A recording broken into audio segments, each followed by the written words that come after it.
이스라엘 백성이 애굽에서 나온 지 정확히 석 달 후에 이스라엘 자손은 시내 광야에 여호와의 시내산 옆에 장막을 쳤습니다. 광야란 항상 버려진 사막을 말하는 것이 아니라 사람이 살지 못하는 그런 초지를 뜻하는 경우가 많이 있습니다.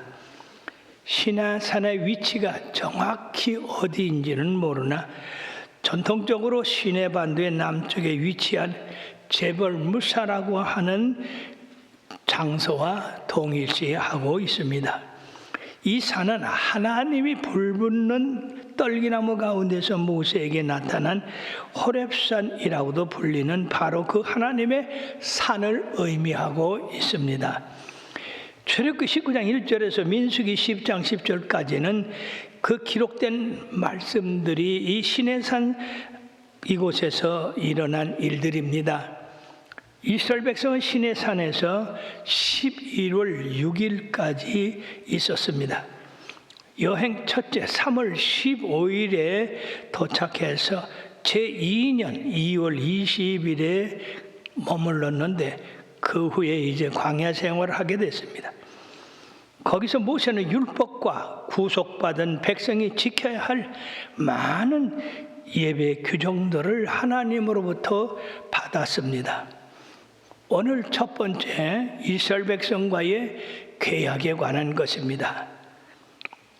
이스라엘 백성이 시내산 앞에 장막을 쳤을 때 모세는 산에 올라갔고 하나님은 그 백성과 맺을 협약에 대해서 모세에게 말씀하셨습니다. 이것은 위대한 가르침이 시작되는 곳이며 위대한 가르침을 여기서 시작해서 레위기를 지나 민수기의 10장까지 이루고 있습니다. 하나님은 이스라엘 백성을 애굽에서 구출한 것은 홍해 바다를 건너 시내산까지 독수리의 날개 위에 태워서 온 것으로 비유하고 있습니다. 신명기 32장 10절에서 12절에 보면 여호와께서 그를 황무지에서 짐승이 부르짖는 광야에서 만나시고 호위하시며 보호하시며 자기의 눈동자같이 지키셨도다. 마치 독수리가 자기의 보금자루를 어지럽게 하며 자기의 새끼 위에 너풀거리며 그의 날개를 펴서 새끼를 받으며 그의 날개 위에 그것을 얻는 것 같이 여호와께서 홀로 그를 인도하셨고 그와 함께한 다른 신이 없었도다라고 말씀했습니다. 언제든지 이스라엘과 말씀할 때는 예수님이 오직 구원, 오직 유일의 신이라고 하는 것을 강조하고 있습니다. 더욱 신명기를 생각하게 하는 것은 하나님의 언약의 조건적 성격입니다. 그러나 언약의 체결은 무조건적이고 순종만이 축복을 가져다 주며 현재의 상태의 특권을 유지시켜 줍니다. 이스라엘의 애굽으로부터 구원을 얻은 것은 처음부터 필요로 한 것으로서 하나님의 구원을 전적으로 받아들이기만 하면 됐던 겁니다. 그러나 오늘 이 계약을 이스라엘 백성들은 믿을 뿐 아니라 순종해야 된다는 요구가 거기 더하여집니다. 이런 가르침은 신명기에만 한정되어 있는 것이 아니라 이것은 언약의 책, 출애굽기를 비롯한 그 모든 언약의 심장이며 모세 율법책 전체의 배후에 흐르는 사상입니다. 세계가 다 내게 속하였으니 너희가 내 말을 잘 듣고 내 언약을 지키면 우리 하나님께서 세계가 다 내게 속했다고 했습니다. 어느 것 하나라도 하나님의 그 손길에서나 권위에서 벗어날 것은 없다는 말씀입니다. 그러므로 이스라엘 백성들이 하나님의 말씀을 잘 듣고 만약 지켜 행하면 하나님이 약속을 하십니다. 첫째, 너희 모든 민족 중에서 너희가 내 소유가 되겠다. 참 놀라운 말씀입니다. 인간이 어떻게 하나님의 소유가 되겠습니까? 이것은 바로 개인적인 소유라는 말씀입니다. 특별한 자기가 가지고 있는 보물을 의미하고 있습니다.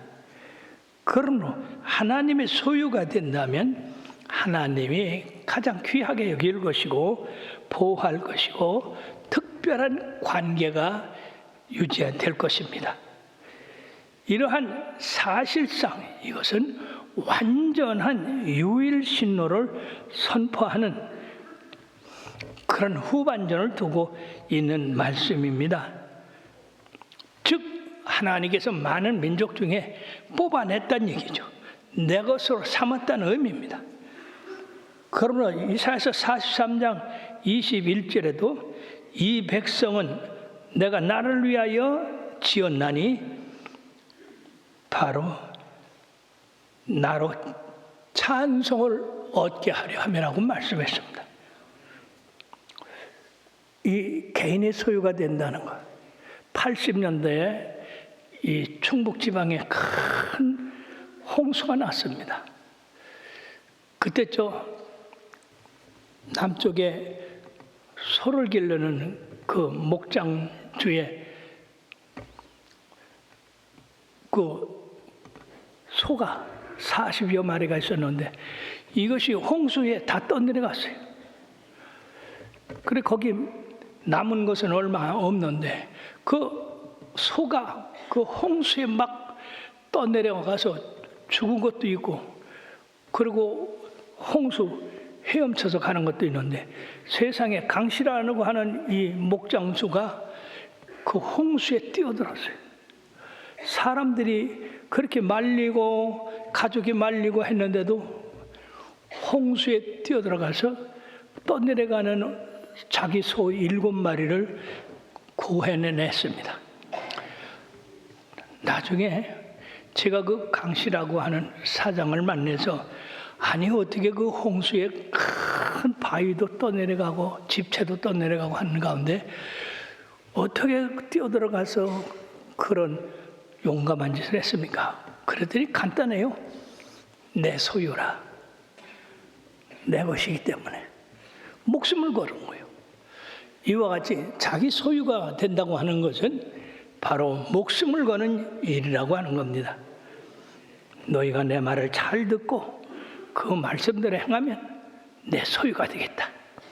두 번째는 너희가 내게 대하여 제사장 나라가 되겠다.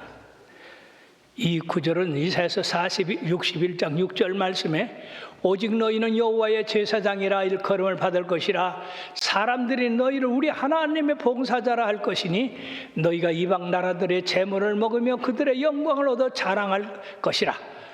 사랑하는 여러분들이요, 이 말씀은 구약에서 이사야서밖에 없고 또 신약에도 우리가 말씀을 나눕니다마는 이 표현은 왕이 바로 우리 하나님이 되신다고 하는 것입니다. 우리 하나님 외에는 이스라엘의 왕이 될 수 있는 사람이 없다는 얘기요. 그리고 그 왕은 여호와만이 될 수 있다. 그 당시에는 이스라엘의 어떠한 제사장도 그런 계급이 없었습니다. 그렇다고 볼 때에 제사장의 나라가 된다고 이렇게 미리 말씀하신 것은 아직 존재하지 않았지만은 앞으로 이스라엘이 우주적인 그런 제사장직의 위치에 있게 된다고 하는 말씀입니다. 이 말씀은 이스라엘 백성이 하나님의 존전에서 자유롭게 오고 갈 수 있으며 하나님의 소유와 섬김을 위하여 특별히 구별된 집단이라고 하는 의미입니다. 세상 나라들에 대해서 또 하나님의 대리인으로 일하고 그리고 그들에 대해서 중보 역할을 하는 그런 일도 한다 하는 것입니다. 그렇다고 볼 때에 여기 하나님의 철저한 선택이라고 하는 것은 더욱 넓은 의미에서 우주적인 목적을 가지고 있다고 하는 겁니다. 세 번째, 너희가 내 말을 잘 듣고 지키면 거룩한 나라가 될 것이라고 했습니다. 여러분, 1차적으로 거룩한 나라는 다른 나라와 비교가 된다는 얘기죠. 다른 나라에 속하지 않은 나라, 즉 하나님을 섬기고 윤리적으로나 행위적으로 순전한 헌신을 하는 나라가 된다 하는 겁니다. 즉 거룩한 나라가 될 것이다. 너의 백성의 거룩은 택하신 제사장 됨과 더불어서 새 언약의 언어로 다시 한번 강조되고 있는데, 신약에서 베드로전서 2장 9절에는 너희는 택하신 족속이요 왕같은 제사장들이요 거룩한 나라요 그의 소유가 내 백성이니 이는 너희를 어두운 데서 불러내어 그의 기이한 빛에 들어가게 하신 이에 아름다운 덕을 선포하게 하려 하심이라. 바로 하나님이 이 이스라엘 백성을 노예에서 해방시켜서 이처럼 가나안 땅에 들어가게 하도록 하기 위하여 미리 시내산에서 그들과 언약한 것, 첫째가 바로 하나님 말씀을 잘 듣고 지켜 행하면 먼저 너희가 내 소유가 되고, 두 번째는 제사장의 나라가 되고, 세 번째는 거룩한 백성이 되어 하나님을 섬길 것이라고 말씀하고 있습니다. 그러므로 하나님은 모세에게 너는 이 일을 이스라엘 백성에게 전하라. 그래서 모세가 두 번째 언약을 위한 준비를 시키는데, 바로 그 산에서 내려와서 그 말씀을 장로들과 백성들에게 전했습니다. 이것은 바로 백성들의 언약의 조건 준수 동으로 있어 언약에 있어 필수적인 비준 절차가 되는 건데, 이 백성은 하나님의 율법에 철저히 순종하겠다는 약속을 응답했어요. 19장 8절에 보면 백성이 일제히 응답하여 이르되 여호와께서 명령하신 대로 우리가 다 행하리이다. 따라하십시오. 여호와께서 명하신 대로 우리가 다 행하리다. 예, 이 말씀은 우리가 신약 시대에 살고 있지만은 우리와 똑같은 그런 언약이 되는 것입니다. 사실 이스라엘 백성을 아주 기분 좋게 그대로 하나님의 이 말씀을 받아들였어요. 그러므로 이스라엘 백성이 아주 순박한 그런 면을 찾아볼 수 있는데, 과연 그들이 앞으로 하나님의 언약을 잘 지켜 행할 수 있을까? 이런 건 우리가 성경상에서 진행된 사실을 보면은 이들은 하나님의 말씀에 전적으로 순종한 것이 아니라 실패하고 있다 하는 것을 볼 수가 있습니다.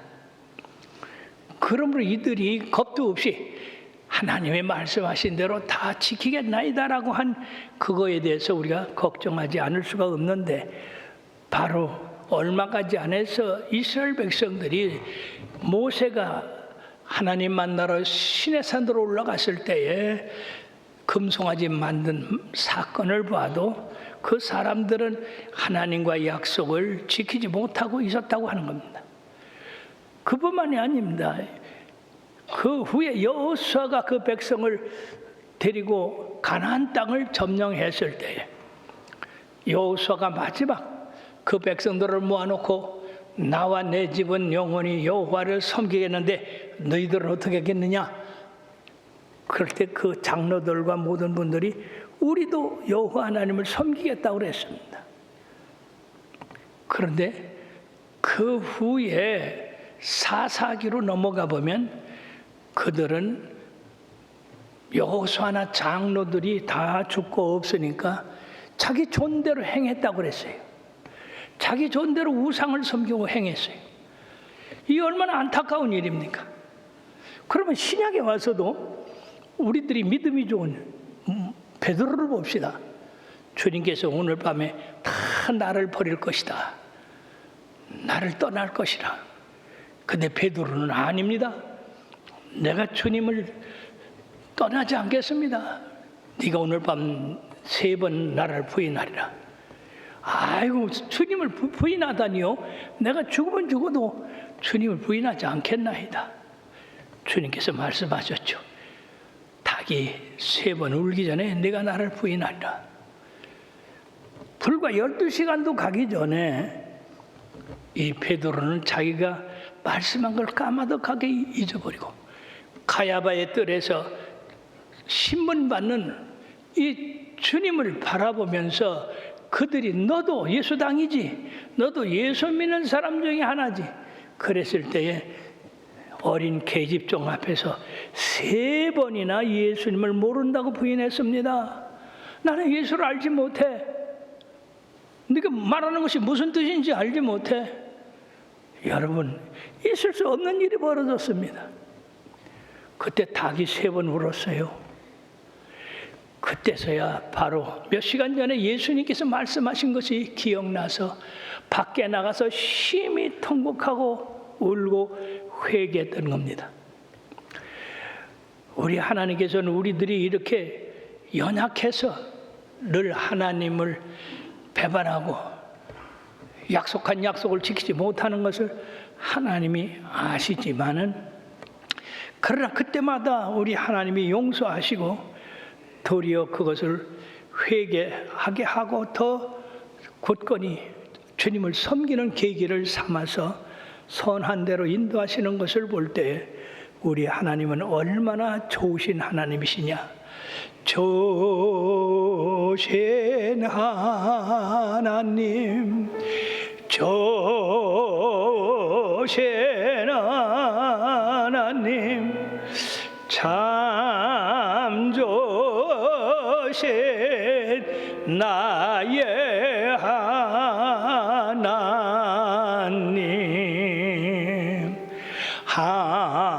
한없는 사랑을 우리에게 주시네. 참 좋으신 나의 하나님.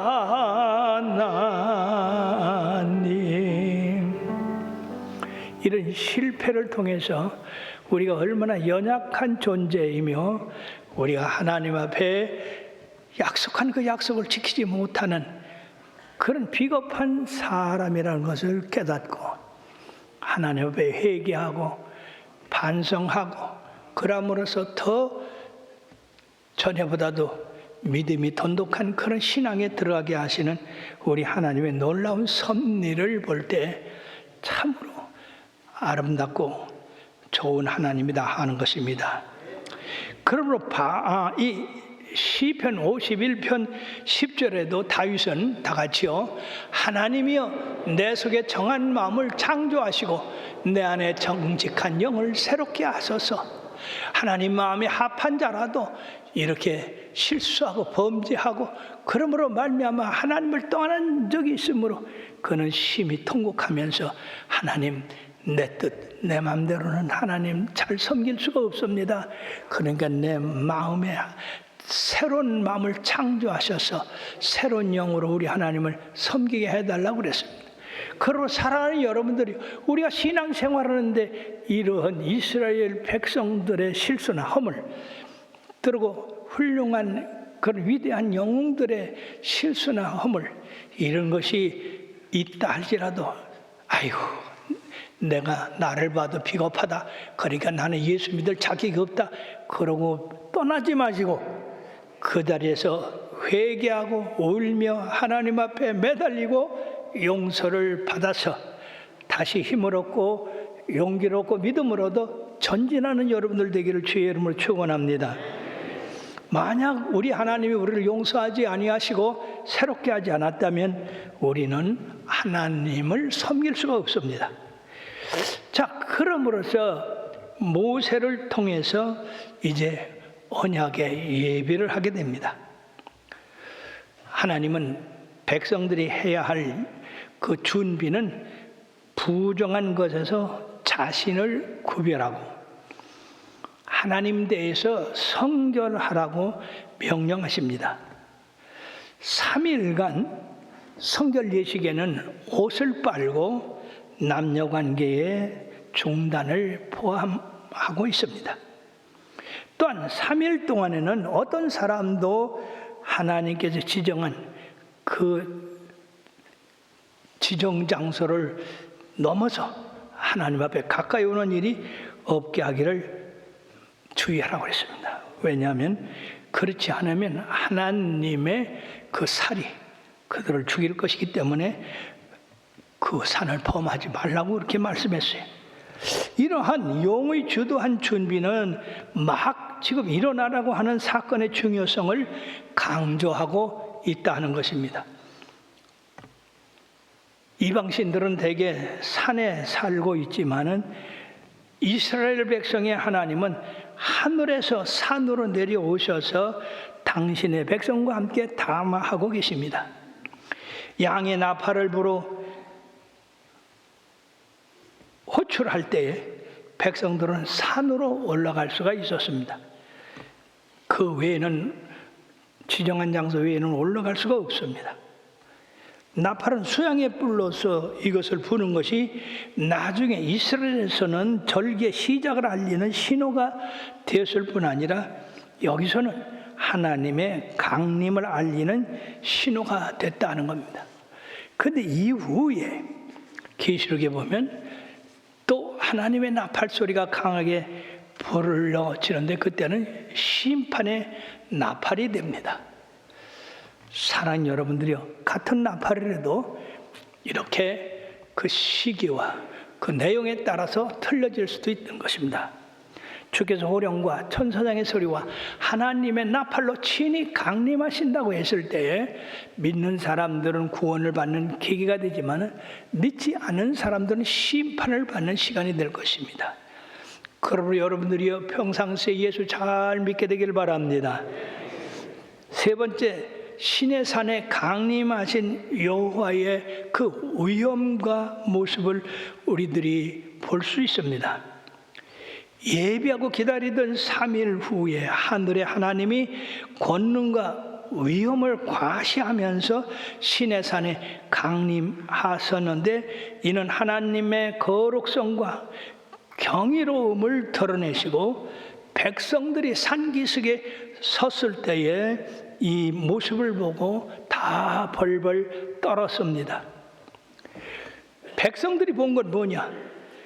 부서지는 네오와 대단히 큰 나팔 소리와 장렬하는 번개와 불과 용광로에서 같이 빽빽이 피어오르는 연기와 또한 맹렬한 지진과 산의 진동함을 느꼈습니다.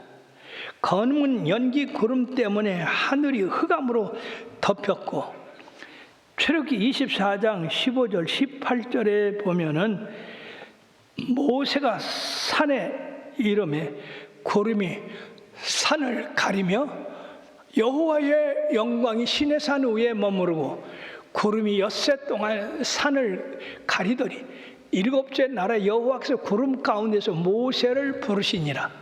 산 위에 여호와의 영광이 이스라엘 자손의 눈에 맹렬한 불같이 보였고 모세는 구름 속으로 들어가 산 위에 올랐음에 모세가 40일 40야를 산 위에 있으니라. 이런 시간이 이 하나님과의 언약 체결에 3번씩이나 모세는 이 호렙산에 올라갔다 내려갔다 했던 것입니다. 즉 이 모습을 볼 때에 기적적인 하나님의 계시는 말할 것도 없고 이 지시는 백성에게 하나님과 인간 사이에 측량할 수 없는 간격이 있다고 하는 것을 분명히 알 수가 있는 것입니다. 그러므로 사랑하는 여러분, 여러분들이 보고 싶다고 그래서 하나님 보여주시옵소서라고 함부로 얘기하지 마시길 바랍니다. 그렇게 얘기할 때는 신의 산에 강림하신 그 하나님의 모습을 여러분들이 기억해야 됩니다. 그 모습 가운데서 여러분들이요, 살아남을 사람이 있습니까? 올바로 서서 들을 사람이 있습니까? 다메섹 도상에서 바울은 예수님의 광채만 보고도 순식간에 소경이 됐습니다. 그런데 놀랍게도 우리 하나님의 광채를 보고도 이렇게 엄청난 손실을 가져오는데, 우리 하나님께서는 당신의 아들 예수 그리스도를 이 땅에 보내셔서 사람의 모습을 하게 하시고 우리 사람들과 같이 되게 하시고 또 우리 사랑과 하나님을 위하여 봉사하게 하시고 십자가에 달려서 우리의 모든 죄를 대속하게 하시고 그리고 장사한 지 3년 만에 부활시키셔서 오늘도 그 이름으로 우리 예수님을 만나게 되게 하시고 성령을 통해서 만나게 하시니 얼마나 감사한 일입니까? 그렇지 않고는 우리가 하나님을 볼 그런 계기가 없는 겁니다. 그럼에도 불구하고 우리 하나님은 당신을 직접 계시하는 것보다도 그 아들을 세상에 보내셔서 사람의 모양으로 나게 하게 하심으로 사람같이 대신 하나님을 봄으로써 우리가 하나님을 만날 수 있게 되는 건데, 사도 요한은 요한일서 11장 14절에 말씀이 육신이 되어 우리 가운데 거하심에 우리가 그의 영광을 보니 아버지의 영광, 독생자의 영광이요 은혜와 진리가 충만하더라고 말씀했어요. 참으로 은혜입니다. 감사합니다. 그렇게 여러분들이 예수님을 부를 때 그 예수님의 모습을 생각하시고 감사하세요. 끝으로 여호와의 신상을 만들지 말라고 하셨습니다. 출애굽 20장 22절에서 24절에 보면 여호와께서 모세에게 이르시되 너는 이스라엘 자손에게 이같이 이르라. 내가 하늘로부터 너에게 말하는 것을 너희가 스스로 보았으니 너희는 나를 비교서 은으로나 금으로 나 너희를 위하여 신상을 만들지 말고 내게 토단을 쌓고 그 위에 내 양과 소로 내 번제와 화목제를 드리라. 내가 내 이름으로 기념하게 하는 모든 곳에서 내게 임하여 복을 주리라. 신상을 만들지 말라고 한 것입니다. 우리 하나님께서 십계명에서 첫째가 나는 너희를 애굽 땅 종되었던 곳에서 인도하여 낸 여호와라 말씀하시며 나 외에 다른 신을 두지 마라. 우상을 만들지 말고 거기 절하지 마라. 우상을 섬기는 자는 우리 하나님을 미워하는 자라고 했어요. 3, 4대까지 벌을 주지만 여호와를 사랑하고 그 계명을 지키는 자에게는 천대까지 복을 주신다고 했어요. 또 여호와의 이름을 망령되이 일컫지 말라. 함부로 여호와의 이름을 아무데나 쓰지 말라는 거예요. 근데 사람들은 이걸 모르고 함부로 화투 치는 사람들. 하나님이여 장땡! 이거 거룩한 하나님의 이름을 거기다 대서 되겠어요? 특히 예수 믿는 사람들은 여호와의 이름을 망령되이 일컫는데 신경을 쓰시길 바랍니다. 그러고 안식일을 지켜서 하나님을 잘 섬기라고 했습니다.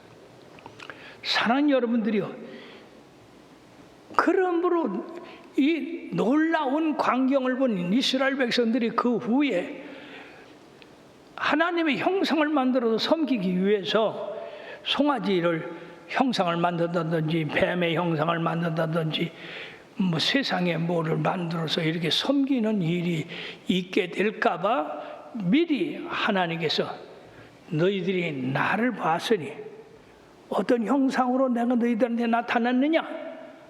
불과 구름 기둥과 지진과 나팔소리로 너희들에 임했는데 어떤 형상이 되겠냐? 그러면 하나님의 형상은 인간이 만들 수가 없는 겁니다. 그러니까 하나님이 우상 섬기는 걸 제일 싫어해요. 왜냐하면 우상이 어떻게 이스라엘 백성을 출애굽시켰으며 그들을 구원했습니까? 그러므로 오늘날 예수 믿는 우리들도 예수 그리스도를 통해서 하나님을 볼 수 있게 된 것 정말로 감사하고 그 예수님을 잘 섬기고 우상을 멀리해서 여호와의 영광을 드러내야 될 줄 믿습니다. 신명기 4장 15절에 보면 여호와께서 호렙산 불길 중에서 너희에게 말씀하시던 날에 너희가 어떤 형상도 보지 못하였은즉 너희는 깊이 삼가라. 무슨 형상을 봤습니까? 아무것도 못 봤잖아요. 그러니까 여호와의 형상을 만들어서는 안 됩니다. 모세는 하나님의 말씀을 그대로 이스라엘 백성에게 조심시켰고 또 신명기 4장 23절 24절에 너희는 스스로 삼가 너희 하나님 여호와께서 너희와 세우신 언약을 잊지 말고 네 하나님 여호와께서 금하시는 어떤 형상의 우상도 조각하지 말라. 네 하나님 여호와는 소멸하는 분이시요 질투하는 하나님이시라고 말씀했습니다.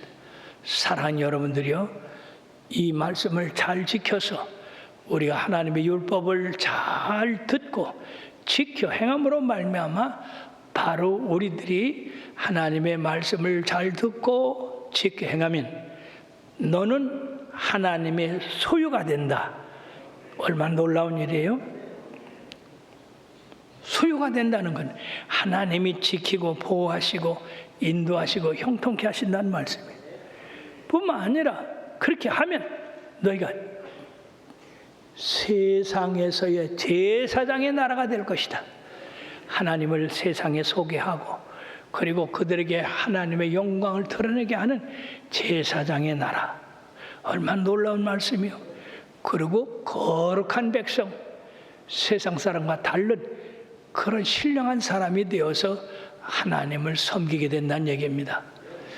우리들이 오늘날 은혜 시대에 살면서 이 신의 산에서 이스라엘 백성과 언약한 그 언약과 지금 우리들이 사는 그 언약은 동일하다는 것을 여러분들이 깨달으시고 우리 하나님 전적으로 섬기며 사랑하며 그를 높이는 자녀들 되어서 자손만대의 복을 받는 아름다운 성도들 되기를 주의 이름으로 축원합니다.